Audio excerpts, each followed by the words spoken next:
Voyez aujourd'hui comment une employée de magasin main l'embouchée m'a rappelé que l'amour est véritablement la guerre spirituelle suprême.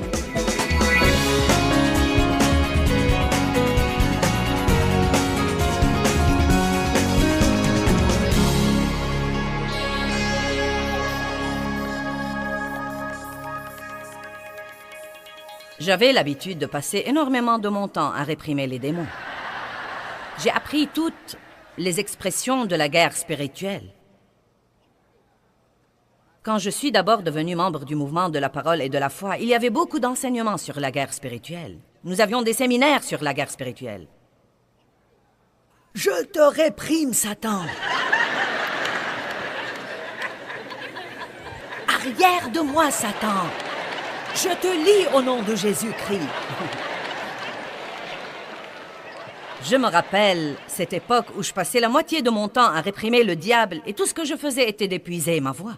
Je croyais que si on priait, on devait prier à voix haute. Plus on la hausse, plus on a de l'effet. Et je jugeais Dave. Je me disais, il ne prie pas. Parce qu'il s'asseyait, les yeux ouverts, et regardait par la fenêtre. Et je me disais, on ne peut pas prier les yeux ouverts. On ne peut pas s'asseoir et prier. On doit être comme à la guerre, on doit...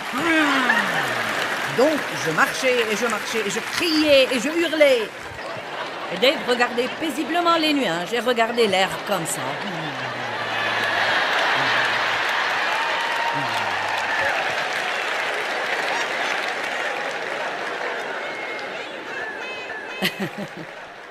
Et un jour où je criais dans la prière, « Oh, maman, maman, oh, maman, maman. » J'ai senti que le Saint-Esprit m'a dit, « Eh bien, tu devrais écouter ceci. »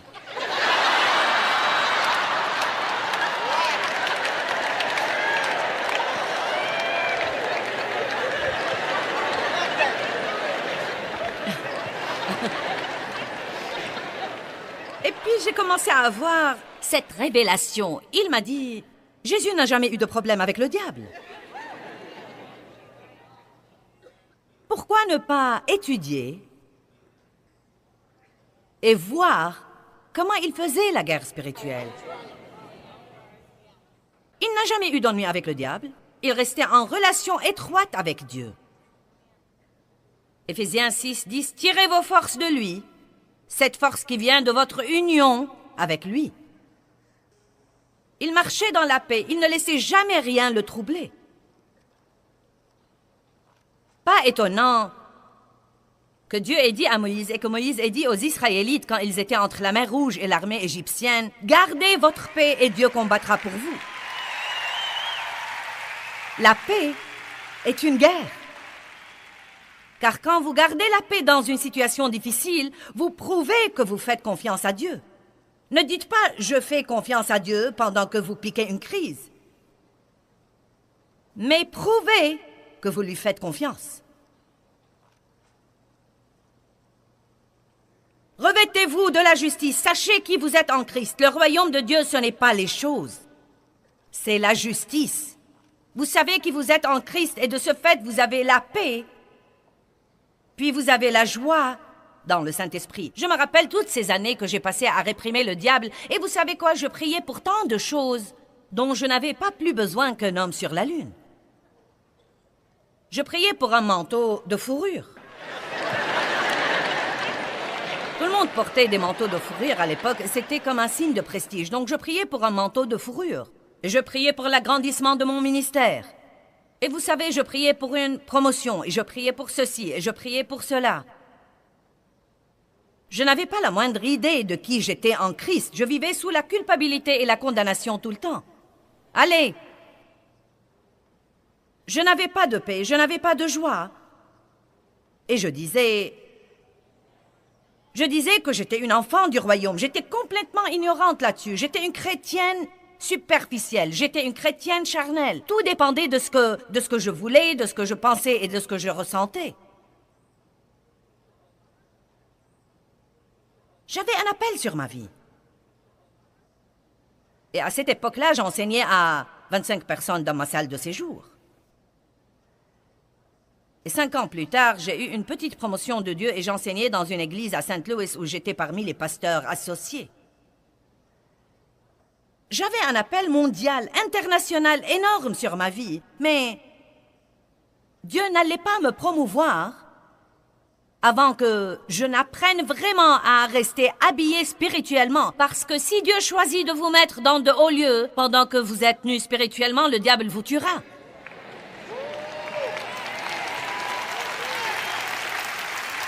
Donc, pendant que vous priez pour l'agrandissement de votre ministère ou pour que vous soyez le patron au travail ou quoi que ce soit, vous feriez mieux de prier pour la croissance spirituelle et la maturité et de voir comment vous êtes habillés tous les matins. Allez. Maintenant, Colossiens 3:12.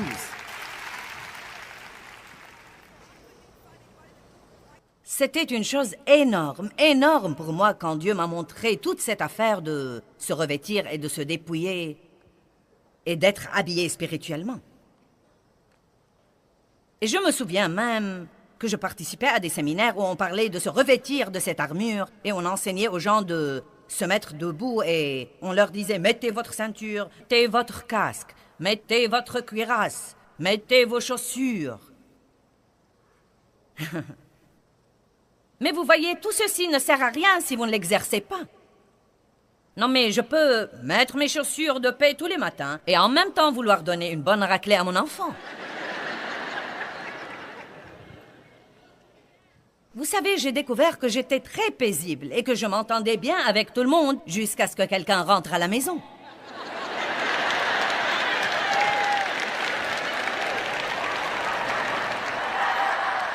Quand j'étais seule à la maison et que Dave était au travail et que les enfants étaient à l'école, je jouais ma musique d'adoration et j'écoutais mes bandes d'enseignement et je disais « Alléluia, oh le Seigneur soit loué ». Je me sentais vraiment si spirituelle. Mes amis appelaient, je leur donnais un mot de conseil et je leur donnais un mot du Seigneur. Est-ce que quelqu'un sait de quoi je parle? Et je me suis finalement réveillée et je me suis dit, vous savez quoi, je n'ai aucune victoire. Tout ce que je fais, c'est de crier et de hurler. Et le diable prend toujours le dessus. J'étais si spirituelle pendant la journée, puis un de mes enfants entrait dans la cuisine par la porte du garage et laissait tomber quelque chose et je lui disais « Qu'est-ce qui te prend? Tu ne sais jamais rien faire comme il faut !»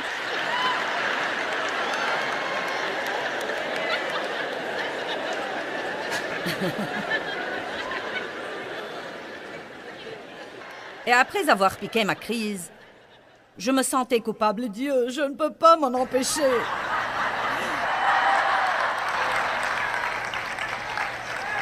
Mais Dieu m'a enseigné. Il m'a dit, tu peux t'en empêcher si tu veux. Si tu voulais impressionner quelqu'un, tu n'aurais pas agi comme ça.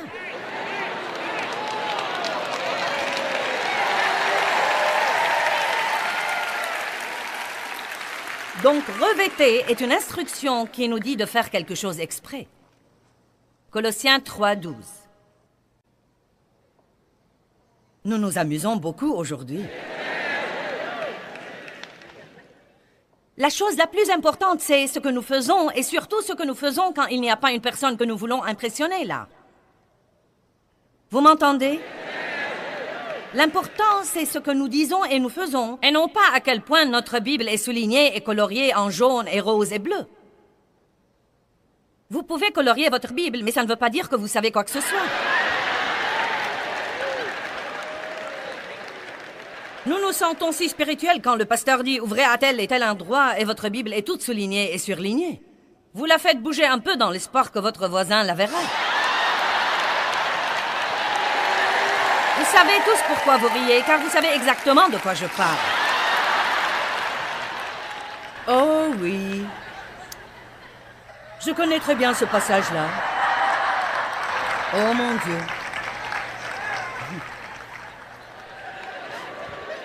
La chose la plus importante n'est pas ce que nous soulignons, mais ce que nous faisons, et surtout ce que nous disons et faisons, quand il n'y a pas une personne que nous voulons impressionner présente là.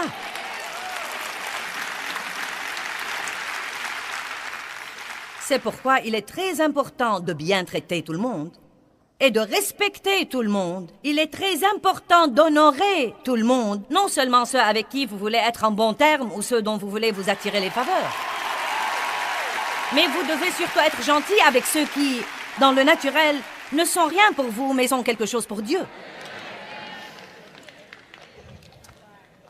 Revêtez-vous veut dire faire quelque chose exprès, prendre une décision sur la manière dont vous allez vous comporter et vous conduire. Et nous devons passer un temps le matin à nous habiller spirituellement. Je vous défie de prendre 15 minutes tous les matins pour mettre vos habits spirituels. Et ça ressemble à peu près à ça. Dieu, je veux être une personne miséricordieuse.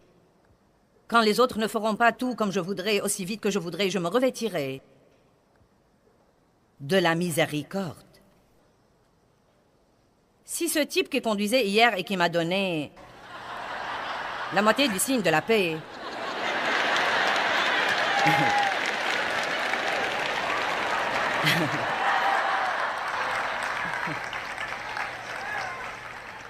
S'il avait revêtu la miséricorde avant de sortir, il n'aurait pas agi de la sorte. Croyez-moi, je plains les gens. Non, mais le pauvre type n'avait pas la moindre idée de ce qu'il faisait. Or, dans le royaume spirituel, j'apporte la parole de Dieu à cette ville. Je suis là comme un porte-parole de Dieu. Et ce type n'a pas du tout aimé que je me mette sur sa file. Et donc, il s'est comporté avec moi odieusement. Et vous savez, c'est pourquoi nous devons prier pour lui, pour qu'il se revête parce qu'il est ignorant. Pas étonnant que Jésus ait dit « Père, pardonne-leur, car ils ne savent pas ce qu'ils font. » C'est la raison pour laquelle nous devons prier comme ça. Il n'avait pas la moindre idée de ce qu'il faisait. Colossiens chapitre 3, verset 12 dit « Revêtez-vous donc comme des élus de Dieu, comme ses représentants choisis, qui sont purifiés et saints et bien-aimés par Dieu lui-même. Revêtez-vous d'un comportement empreint d'entrailles de miséricorde, de bonté, d'humilité, de douceur, de patience inlassable et à toute épreuve et qui a la puissance de tout endurer de bon cœur. Soyez gentils et indulgents les uns envers les autres. » Et si l'un a un indifférent ou une reproche ou une plainte contre un autre, pardonnez-vous volontiers réciproquement. De même que le Seigneur vous a pardonné volontiers, vous devez vous aussi vous pardonner les uns aux autres. Et par-dessus toutes ces choses, revêtez-vous de l'amour. Par-dessus tout ce que vous revêtez, revêtez-vous de l'amour. L'amour est une guerre spirituelle. Matthieu 24. C'est pourquoi je crois que nous sommes dans une époque tellement intense d'obscurité. Et si nous ne pouvons pas motiver le corps de Christ à vraiment marcher dans l'amour, plus ça devient obscur, plus ça devient dangereux pour nous. Vous m'entendez? Vous comprenez vraiment ce que je dis? Nous ne pouvons pas nous permettre de sortir de nos maisons et de nous comporter comme le reste du monde. Il est temps que nous prenions la décision de faire ce que nous savons faire. Oui, Dieu est miséricordieux, et oui, sa grâce couvre nos péchés, mais nous devons arrêter de faire les choses que nous ne devons pas faire. Je n'y peux rien. Passez plus de temps avec Dieu et stimulez la puissance du Saint-Esprit au-dedans de vous, et vous pourrez résister à ces choses. Matthieu 24, 10 dit « Et plusieurs seront offensés dans les derniers jours. » Ce chapitre tout entier parle des signes des derniers temps. Guerre, rumeurs de guerre, tremblements de terre, famine. Non mais nous voyons ça, n'est-ce pas? Nous le voyons partout. Non mais, bonté divine, mon fils est en Indonésie. Et dans toute cette région-là, ils ont d'incroyables événements. Mon fils David me dit « C'est fou ici. » Il me dit « C'est une chose après l'autre, après l'autre, après l'autre. » Et donc, nous disons, oui, cela se produit. Mais si souvent, quand les gens enseignent là-dessus, ils s'arrêtent au verset 8. Et quand vous voulez aller au verset 10, 11 et 12, c'est là que ça devient intéressant. Et alors, plusieurs seront offensés et rebutés et commenceront à se méfier d'eux et à abandonner ceux à qui ils devraient faire confiance et obéir. Et ils succomberont et se trahiront et se haïront les uns les autres. Combien de gens offensés y a-t-il dans l'Église aujourd'hui? plusieurs seront offensés. Et plusieurs faux prophètes s'élèveront et égareront plusieurs. Nous les voyons certainement. Et l'amour du plus grand corps de gens, c'est nous, l'Église, se refroidira. C'est un signe des derniers temps. Vous comprenez ça? Nous le voyons aujourd'hui. L'amour du plus grand corps de gens s'est refroidi. Et vous savez, une des choses tragiques qui ont eu lieu... Je suis sûre que quand le président Roosevelt a fait ça, il voulait vraiment aider et il essayait de résoudre un grand problème. Quand le gouvernement a dit « nous nous occuperons des pauvres », les gens ont fait confiance au gouvernement au lieu de Dieu. Et ça a plutôt rendu l'Église paresseuse, car si vous lisez la Bible, nous sommes censés nous occuper des pauvres. Allez! Il y a des instructions dans la Bible sur les vraies veuves et comment s'occuper des veuves. Et si elles sont des commères ou si elles ne se comportent pas pieusement, vous ne devez pas les aider. Et ce qui arrive maintenant, c'est que le gouvernement aide tous ceux qui font la queue et s'inscrivent. Et ça ne peut pas continuer comme ça. Oui, il y a des gens qui ont besoin d'aide et qui la méritent. Mais il y a un très grand déséquilibre là-dedans. Dieu n'a pas oint le gouvernement pour s'occuper des pauvres. Il a oint l'Église pour s'occuper des pauvres.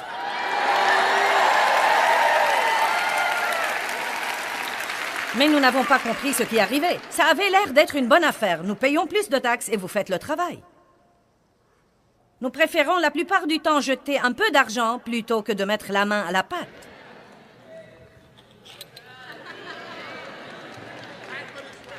Amen. Nous préférons prier pour un réveil plutôt que d'avoir ce réveil. Car si les gens qui ont besoin de Dieu viennent, ils ne seront pas comme vous. Ils ne parleront pas votre langue. Peut-être qu'ils ne sentiront pas bon et se conduiront mal. Allez. Et parce que nous ne voulons pas, nous disons « Eh bien, vous savez, l'amour n'est pas exclusif, il est inclusif. L'amour a de la place pour tout le monde dans son cercle, et non seulement pour les gens qui sont comme nous. » Oh, alléluia, je prêche bien aujourd'hui.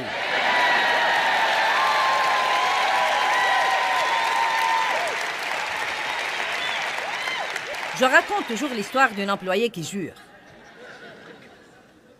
Je faisais des courses et je suis entrée dans un magasin pour réparer mes lunettes de soleil et la fille qui gérait le magasin était mal embouchée. Et c'était dans une région du pays qui est un peu plus avancée dans le péché que nous ne le sommes ici au Moyen-Orient. Pardon, à l'Est, au Midwest. Où que je sois aujourd'hui. Au Midwest. Oui, bien. Je pourrais être au Moyen-Orient demain, on ne sait jamais. Et donc, une fille qui avait un appel évangéliste très fort sur sa vie était avec moi. Et elle a commencé à lui parler. Vous savez, nous faisons une conférence ici, nous sommes chrétiens et est-ce que tu as une relation avec Dieu? Et la fille a dit, oh oui, je suis très spirituelle. Et je me suis dit, oh oh. Les gens qui sont spirituels m'inquiètent toujours, car on ne sait jamais ce que cela signifie. Mais elle proférait des grossièretés, et peu de temps après, elle a proféré une obscénité. Et je suis particulièrement sensible aux grossièretés. Je ne peux pas les supporter car mon père était mal embouché quand j'étais enfant, et il était méchant et il a abusé de moi. Et je devais vraiment me garder d'être hyper religieuse avec elle. Et donc, nous avons continué à parler, et elle a dit, « Eh bien, je suis sûre que je ne devrais pas utiliser ce langage, mais vous savez, je pense que Dieu jure de temps en temps. » Eh bien, maintenant, j'étais vraiment indignée. Et je me suis penchée sur le comptoir.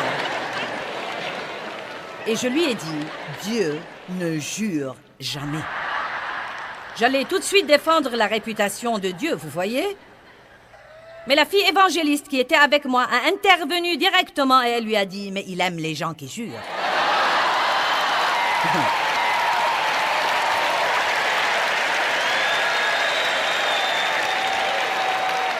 Et je me suis dit « Me voilà, j'essaye de nettoyer ce poisson que nous n'avons pas encore attrapé. »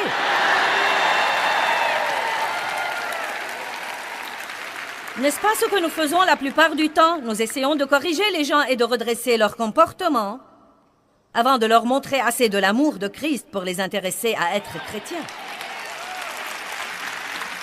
L'amour du plus grand corps se refroidira à cause de l'iniquité accrue et de l'anarchie sur terre. Revêtez-vous de l'amour, c'est une guerre spirituelle. Revêtez-vous de la paix. Revêtez-vous de la justice. Sachez qui vous êtes en Christ. Quand vous faites quelque chose de mal et que vous vous en repentez sincèrement, vous êtes lavé dans le sang et il n'y a plus de culpabilité ou de condamnation. Et quand le diable vient et essaye de vous accuser, vous feriez mieux de lui dire « Écoute, je sais qui je suis. Celui qui n'a point connu le péché est devenu péché afin que je devienne la justice de Dieu en Christ. » Peut-être que je suis un peu sorti de la barrière, mais j'appartiens toujours à Dieu. Amen. Revêtez-vous de toutes ces choses. Mettez le casque du salut, pensez comme une personne sauvée. N'allez pas à l'église pour penser comme un pécheur. Amen. Soulevez le bouclier de la foi. De foi en foi, et non pas de foi en doute, en incroyance, et vous retournez à la foi de temps en temps, puis au doute, et à la crainte et au souci, puis à un peu de foi. Satan nous attaque implacablement avec le doute, l'incertitude, l'insécurité, la crainte, l'incroyance, la honte, la culpabilité. Mais nous pouvons soulever le bouclier de la foi. Et la Bible dit, avec lequel vous pourrez éteindre toutes les flèches enflammées du malin. Mais remarquez que soulever demande un effort. Libérer votre foi demande un effort. Surveiller votre pensée demande aussi.